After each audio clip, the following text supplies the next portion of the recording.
Desa Samin Sambungrejo terletak di bagian utara Kabupaten Blora, yang berbatasan dengan beberapa desa lain di Kecamatan Sambong. Letaknya yang strategis memungkinkan akses yang cukup baik ke pusat kecamatan dan kota-kota besar di sekitarnya. Desa ini dihuni oleh masyarakat yang mayoritas beragama Islam, dengan jumlah penduduk yang relatif stabil. Struktur penduduknya didominasi oleh usia produktif yang menjadi tenaga kerja utama di sektor pertanian dan sektor informal lainnya. Sebagian besar penduduk desa Samin Sambungrejo menggantungkan hidupnya pada sektor pertanian. Tanaman pangan seperti padi, jagung, dan kedelai menjadi komoditas utama. Selain itu, beberapa penduduk juga terlibat dalam usaha peternakan seperti kambing dan sapi. Desa ini juga kaya akan tradisi budaya, terutama yang berhubungan dengan adat istiadat Samin. Sebuah aliran pemikiran lokal yang mengutamakan kesederhanaan, kebersamaan, dan kemandirian. Masyarakat Samin dikenal dengan sistem kehidupan yang egaliter dan sangat menjunjung tinggi gotong royong. Meskipun terletak di wilayah pedesaan, infrastruktur di desa Samin Sambungrejo relatif baik. Dengan jalan-jalan yang menghubungkan desa dengan pusat kecamatan serta adanya fasilitas pendidikan dan kesehatan yang memadai untuk mendukung kesejahteraan masyarakat. Desa ini memiliki potensi besar dalam pengembangan sektor pertanian berkelanjutan dan pariwisata budaya. Keberadaan tradisi Samin yang khas bisa menjadi daya tarik untuk wisata berbasis budaya yang dapat meningkatkan perekonomian masyarakat setempat. Secara keseluruhan, desa Samin Sambungrejo adalah desa dengan kekayaan budaya dan potensi alam yang besar. Meskipun menghadapi tantangan dalam hal pembangunan yang berkelanjutan serta peningkatan kesejahteraan warganya. Mbah, jadi adanya wawancara di sini akan menanyakan tentang pelestarian dan pengembangan kearifan lokal Saminisme untuk kesejahteraan masyarakat di Desa Samin. Terus? Untuk pertanyaan yang kita tanyakan tentang rumusan masalahnya, bagaimana sih caranya supaya kearifan lokal Saminisme di Desa Samin tetap hidup dan berkembang, sekaligus bikin masyarakatnya semakin sejahtera? Ya, sebelum kita ngomong banyak, dikenalkan nama saya Pramugi Prawirawijoyo, tokoh pemuda Samin di Indonesia, karena rumah saya di Dukuh Melimbing, Desa Sambungrejo, Kecamatan Sambong. Saya yang dianggap sesepuhnya di Blora, padahal saya yang dilantik oleh Mendagri tahun 2006 sebagai Dewan Pimpinan Pusat Paguyuban Kerukunan Sedulur Sikep di Indonesia. Kalau kamu menanyakan Samin, Samin itu kan orang loh Mbak, orang namanya Mbah Samin Surosentiko. Orangnya orang Jawa biasa. Awalnya dulu itu kan gini, Nusantara kan dijajah oleh Belanda berapa ratus tahun. Pertama yang merangi Singse Sepanjang dan kawan-kawan.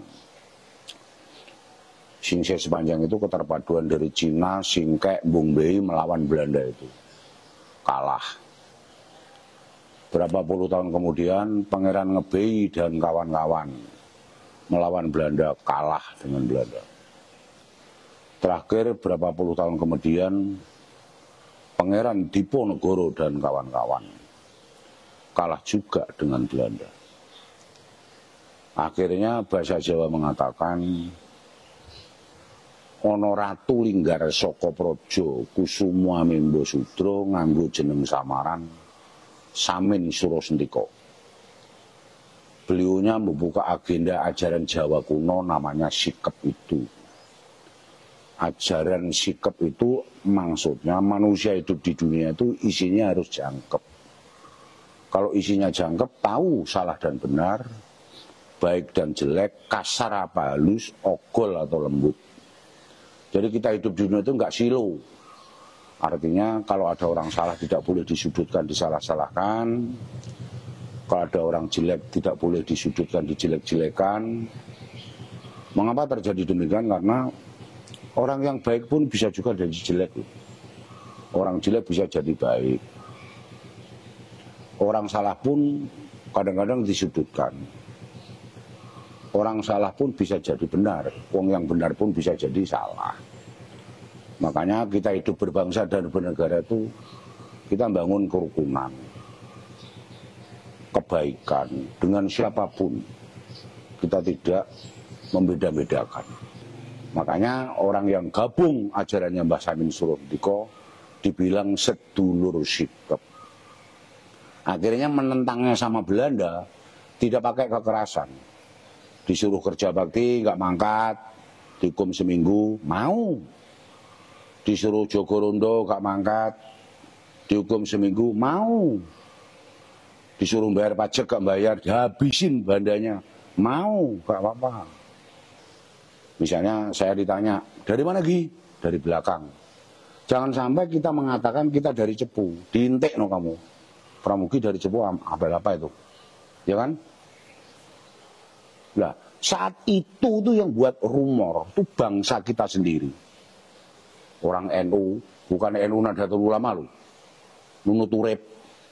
Karena dia sudah dikasih baju tebal, dikasih gaji banyak sama Belanda, lupa terhadap negaranya, lupa terhadap bangsanya. Dia nyebarkan hoax. Kalau kamu sekarang ya pakai HP itu, antaranya dulu ndak door to door antal mulut. Tapi karena sedulur sikap jiwa pahlawan, walaupun merdeka tahun 45 oleh konstituante menolak Mbah Samin Surandika sebagai pahlawan bangsa, nggak apa-apa, nggak jadikan pahlawan, nggak masalah. Seperti kemarin, 1 abad, Pramudia Anantatur, beliau seorang sastrawan, menulis sejarah dunia. Ya sebagian ada sejarahnya Mbah Samin Surandika. Diperingati Menteri Kebudayaan aja hadir di pendopo bupati. Yang dampingi ya ini. Karena orang itu yang punyanya orang luar itu didewa-dewakan. Punyanya sendiri dimaki-maki. Tahu? Minimalnya kamu anak mahasiswa harus tahu. Yang sana didewa-dewakan, yang negaranya sendiri dimaki-maki. Ya silahkanlah, itu hak asasi. Tapi minimal kita harus tahu. Makanya ini kalau kamu murid yang pinter, murid yang cerdik, ayo kita. Nah masalah uri-uri, kalau orang bilang namanya kearifan lokal, ya lucunya itu, yang punyanya sendiri malah jadi lokal kok. Yang punyanya orang luar didewa-dewakan di sini. Ya enggak? Yeah. Nah ini loh. Nek saya enggak, dimanapun berada, kalau kamu ngomong hati-hati, kalau kamu bilang saya orang lokal, asli Indonesia, tempatku Pulau Jawa. Jangan macam-macam kamu. Saya rapat di Mendagri, di gedung Kesbangpol, kok ada menteri macam-macam. Saya ngusir kamu, nggak berat, nggak usah izin sama presiden. Belanda ribuan aja minggat musuh sedulur sikap. Makanya kamu menjadi pejabat itu minimal ada kontribusi terhadap negara, ada kontribusi terhadap masyarakat. Biar negara kita maju. Ya enggak? Iya. Itu loh. Rata-rata kan pejabatnya kan pengkhianat. Maaf mas, aku enggak mendewa-dewakan saya pribadi. Di sini itu tiap bulan dari aneka menteri hadir. Mungkin dari Kemendagri tanggal sekian bulan ini, bulan depan Kemendikbud, bulan depan Kementerian Pertanian, bulan depan Kemendes. Ingin tahu pejabat itu bagaimana sih ceritanya Mbah Pramugi itu. Makanya saya itu paling kejem dengan menteri, dengan murid-murid itu enggak. Ayo pejabat-pejabat Forkompinda provinsi ke bawah enggak. Tapi kalau sama menteri, super kejem. Masalahnya apa? Dia menerima honor dari negara itu enggak sedikit loh. Kadang-kadang ada anggaran masih dipotong kok. Ya enggak, kapan rakyat kita bisa makmur? Karena kita jujur, suceng. Hebat dong masyarakat Indonesia. Itu. Jadi Kamu kan belum tahu, walaupun saya di kelas 4, tahun 2006 saya membackup 7 fakultas, mulai dari hukum, psikologi, pendidikan, komunikasi, geologi, kehutanan, pertanian. Karena saya tenar, jadi narasumber di kementerian, tenar ngajar di perguruan tinggi dimanapun berada, 2009 ditambah oleh Kemendikbud, antropologi, sejarah, dan pariwisata. Makanya kok saya pamer enggak, saya dulu jadi ketua kelompok tani tahun 78, saya ingin desaku, desa yang terpelosok, terkecil, terprimitif. Bagaimana caranya desaku bisa maju? Saya tidak melibatkan itu kepala desa, itu perangkat, no. Tak hadapi dengan saudaraku. Tahun 80 menjuarai Insus Padi Pariter pertama, tahun juara Blora, terus tahun 81 kita lomba lagi IKR, intensifikasi kapas rakyat nomor 1 lagi, terus tahun 86 saya mengembangkan kambing etawa di sini, 87 saya buat bendungan di hutan itu yang sawah itu semula hanya panen 1 kali dalam 1 tahun, itu aja nek hujan cukup, kalau nggak cukup nggak panen. Ya ingin itu tadi, karena rata-rata namanya sedulur cukup nggak ada yang jadi pegawai, Mbak. Kuli semuanya. Tukang mie kuli, saya nggak pamer. Di rumah itu mobilnya satu-satu, ada yang 3, ada yang 4. Loh iya, karena kita jadi orang jujur.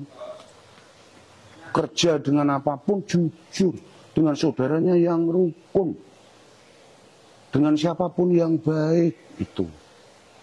Kadang-kadang dengan siapa nggak kayak dia, fanatik dia harus gini-gini, nggak boleh. Dan ini nanti malam saya dakwah di pendopo Bupati, karena di sana ada santri Lintang Songo yang mau pengajian di pendopo kemarin tapi oleh Bupati sendiri ajaran-ajaran itu nanti diterjemahkan Mbah Pram pakai bahasa Jawa, sehingga kita tahu arti tahu itu. Misalnya saya punya ilmu dari Arab Saudi bunyinya gini, nah bahasa Jawanya apa itu? Kan minimal harus tahu. Kalau kita tahu, paham tuh. Itu tidak kok tidak mendewa-dewakan, enggak, bisa dicek tuh dimanapun berada. Kayak kemarin tuh kiai dari Probolinggo, Surabaya, Pasuruan, Kediri, Jombang, 40 kiai. Seneng dia mendengar suaranya Mbah Pram. Ayo, tanya apa lagi? Setelah itu, bagaimana caranya supaya Samin di desa Samin tetap menarik dan relevan buat zaman sekarang? Bukan hanya menarik. Tahun 97 saya dipanggil oleh Presiden di Istana Negara. Penerima penghargaan Kalpataru di Istana Negara oleh Pak Harto. 10 besar nomor 1 orangnya ini. 2002 dipanggil oleh Megawati Soekarno Putri di Istana Negara lagi. Penerima upah karti pertanian. 10 besar di Indonesia ini orangnya nomor 1. Tahun 98, 2009 dipanggil oleh SBY di Istana lagi. Penerima Satya Lencana Pembangunan. 10 besar nomor 1 ini orangnya. Dan kemarin di Indonesia ada 4.570 desa wisata tahun 2020. Dirilis oleh Parekraf tinggal 21 itu tinggal 600. 2002 dirilis lagi oleh Parekraf tinggal 300. 2003 dirilis lagi oleh Parekraf tinggal 75 besar desa wisata yang berkelas dunia. Desa sini masuk di dalamnya. Kalau nanti mau foto itu ada namanya penghargaan dari Parekraf. Parekraf itu Menteri Pariwisata dan Ekonomi Kreatif, yang intinya dia seneng desa sini maju. Itu nggak apa-apa, silahkan. Makanya menteri siapa yang nggak kenal dengan Mbah Pram. Jadi era baru April 82 itu saya sudah sering masuk di Cendana. Jadi orang yang berani Pak Harto itu orang. Nggak usah takut. Kita kalau benar nggak usah takut. Kalau orang benar kok takut, kronologinya ternak kesalahan. Itu loh. Makanya nek kamu mendengar omongannya Mbah Pram nek omong kasar ya kaget. Ngono kuwi.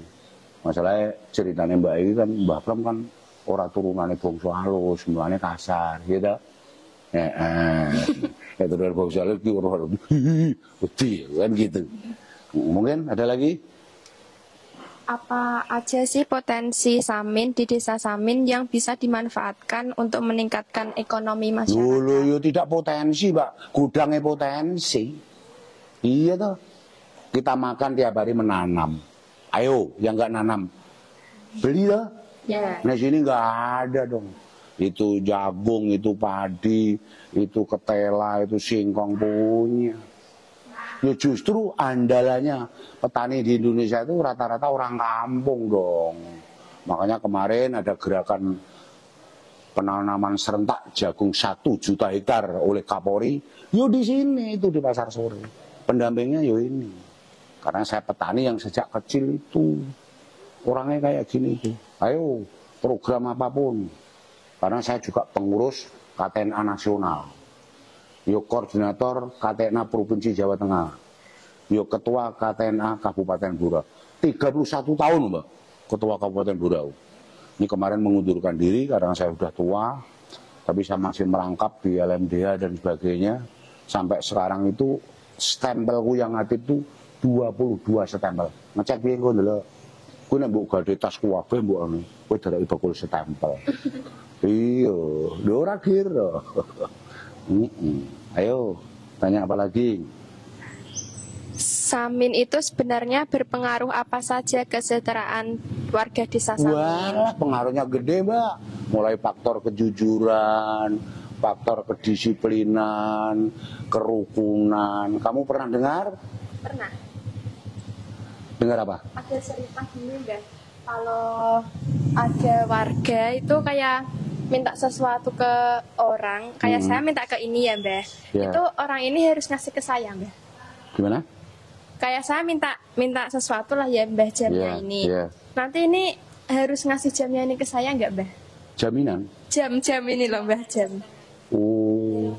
Barang kepemilikan. Sedulur sikep yang namanya orang Samin itu enggak ada pengemis. Mbak. Orangnya suka memberi tapi enggak suka minta. Orangnya gitu. Jadi kita suceng jadi orang. Orangnya jujur. Enggak ada model gini. Makanya nek kamu ngecek itu gampang, ada di TV itu. Yang diginikan tuh orang Samin apa siapa kan bisa ngecek kamu. Yang pakai rompi oranye. Kenapa gini? Tidak korup. Kenapa? Ya karena nggak jujur dong. Iya toh? Nah jujur nggak mungkin diginikan. Nah orang sedulur sikap nggak ada. Kita hidup sukses. Makan kalau nggak punyanya nggak mau, Mbak. Iya gitu. Beli, nek punya duit, enggak yo. Minta yo yang mati. Justru nek negara pejabatnya kalau sedulur sikap nggak ada. Orang kok terus sesuk di sidang, aduh. Kecut. Mungkin ada lagi? Bagaimana kita bisa mengukur seberapa berhasil upaya pelestarian dan pengembangan Samin dalam meningkatkan kesejahteraan masyarakat? Ya tidak usah ngukur, Mbak. Diukur apanya? Ya kita nanam jagung 5 kilo, ya dipelihara dengan bagus, dipupuk dengan biar dapat banyak. Nah mengukur itu kan gini, kamu bangun pondasi berapa meter diukur. Kalau galian sekian, itu membutuhkan batu berapa kubik, pasir berapa kubik, semen berapa sak, tukang berapa orang, tahu. Itu bangunan. Nek pertanian kok ngukur, nek ngukur biaya jagungnya gak berdure, sama ini. Ya ndak bisa. Kalau dipelihara dengan baik, dipupuk dengan baik, dirawat dengan baik, hasilnya lebih dari lebih. Mbak, makanya walaupun hidup di desa, di Dukuh sini Blimbing ini ada 430 kakak, 80%-nya kan sedulur sikap. Ya itu, tolak ukur ekonomi menengah ke atas. Ekonomi desa loh, sedulur sikap. Yang lain-lain itu kan pendatang. Tapi pendatang pun di sini bagus. Wah ada gini-gini nggak ada. Gitu loh. Mungkin ada lagi? Sudah cukup. Sudah. Cukup? Lo kok cepet? Dia mau tanya. Nah, tanya apa? Tahu pendoponya ini biasanya digunakan untuk apa ya? untuk pertemuan. Kalau ada pejabat-pejabat hadir di sini, digelar kuartet gini, terus nanti Mbah Pram di sana dengan menterinya. Terus kalau peserta banyak, ya aduh itu pasti dikasih apa, rumah-rumah kecil-kecil itu, wah rame Mbak, ramai. Paling tidak, ya kemarin itu mahasiswa dari 12 negara, 250 mahasiswa. Perwira Pangdam 4 Diponegoro, 250 perwira. Belum para media sejabanusa, belum para mahasiswa plus dosennya. Tiap hari. Ya cuma ini tadi aku dibilang butuh lali mas ya. Ame wawancara bocah SMA 1 ya. Pak Popo. Nek sing putuku kuwi sering ngajar niki nang SMA 1 Jepon, SMA 1 Tunjungan. Itu ngajar hidroponik, agroforestry, tanaman-tanaman sing greenhouse. Ngono, Mbak. Ben maju. Ya kan? Kowe nek tuku melon nggonku larang lho. Iya, sing melon sing apik sak kilo 20.000, 25.000. Wah. Gitu dah. Biar jadi orang canggih. Gitu. Mungkin cukup? Cukup. Ya terima kasih Mbak Mas yang dari SMA 1 Cepu. Mungkin mohon maaf Mbah Pram kalau ngomong agak kasar karena ya sudah menjadi wataknya ngomong dengan siapa orangnya kasar. Tapi ya itu tadi Bu, mungkin ada kurang lebihnya kita ngomong kasar, saya mohon maaf ya. Mudah-mudahan kamu jadi murid yang terbagus, berprestasi gitu ya. Terima kasih, terima kasih.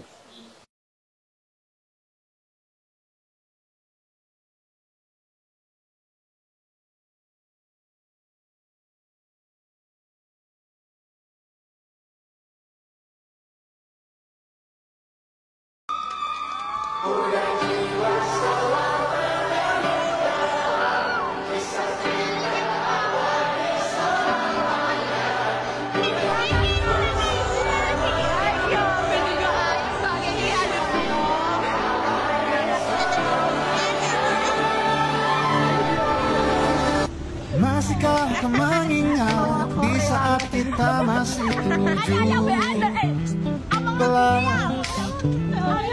Waktu di mana tanggal-tanggal merah terasa sungguh meriah. Masihkah kau ingat cobaan terberat kita matematika? Masihkah kau ingat lagu di radio yang merdu mengudara? Kita masih sebebas itu, rasa takut yang tak pernah mengganggu, batas naluri bahaya, dulu tingginya melebihi logika.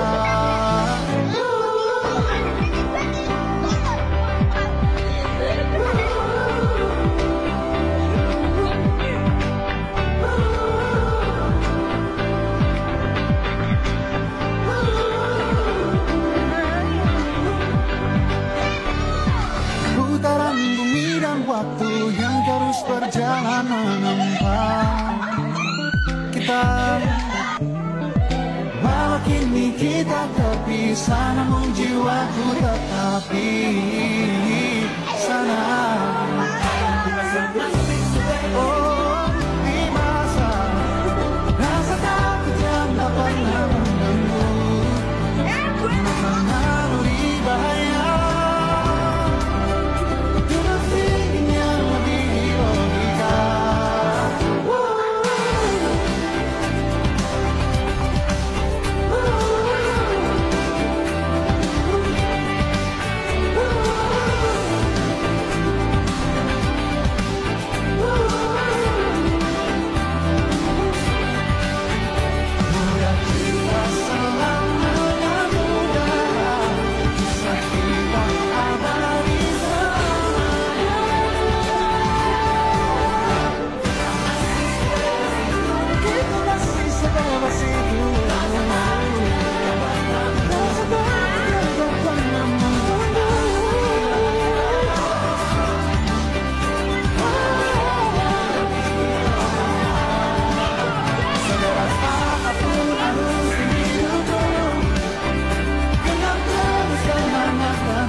jadi untuk selamanya. Kau selalu di hati. Kamu sangat berarti, istimewa di hati. Selamanya rasa ini. Jika tua nanti kita telah hidup masing-masing, ingatlah hari ini. Ketika kesepian menyerang diriku, gak enak badan resah, tak menentu. Ku tahu satu cara sembuhkan diriku. Ingat teman-temanku. Don't you worry, just be happy. Temanmu di sini. Kamu sangat berarti, istimewa di hati. Selamanya rasa ini. Jika tua nanti kita telah hidup masing-masing, ingatlah hari ini.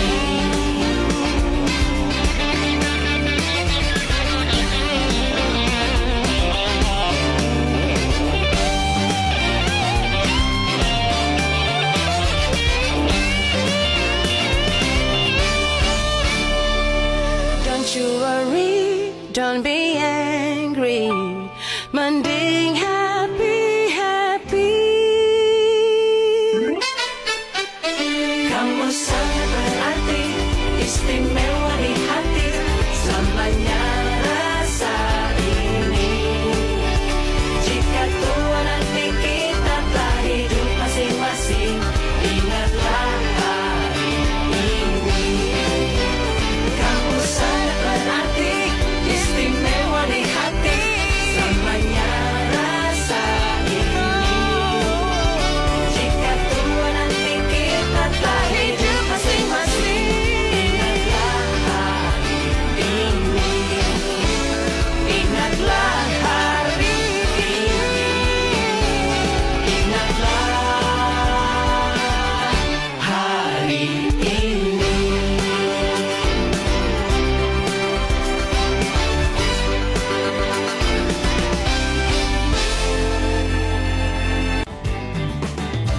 Ada yang jatuh cinta, ada yang gagal cinta, juga ada yang digantung hatinya.